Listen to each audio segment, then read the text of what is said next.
In this video, I'll detail how to switch front camera and back camera on Apple Watch. So with your Apple Watch camera, and switch between the back camera and front camera, or rear camera and front camera whenever you want to take a picture or whenever you want to record a video on your Apple Watch. So if I don't know this video, if you found this helpful and informative, please don't forget to like and subscribe. Now the first thing to do before you can switch camera on your Apple Watch, you want to make sure that your Apple Watch and your iPhone are connected together. So once the two devices are connected together, it will be very easy for you to use the Apple Watch camera. Then once connected together, go ahead and press the two crown on your Apple Watch like this. Then scroll down until you get to the camera icon and then click on that. Once you open the camera icon, you should see open camera on device. And once open, this is what you're going to see. You see that?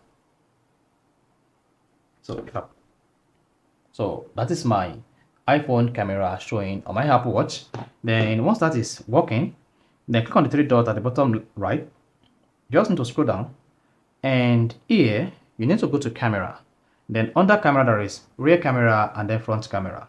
The rear is the back camera, yes, and then the front is the facing camera on your Apple Watch. Click on that. Once you click on that, click on the done button.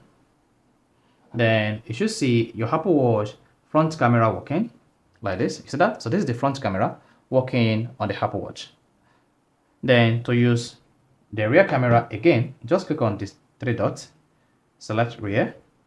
Then you should see your iPhone rear camera working like this on your Apple Watch. You see that? So that is how you can easily switch from back camera to front camera on Apple Watch. If you found this helpful and informative, please don't forget to like and subscribe.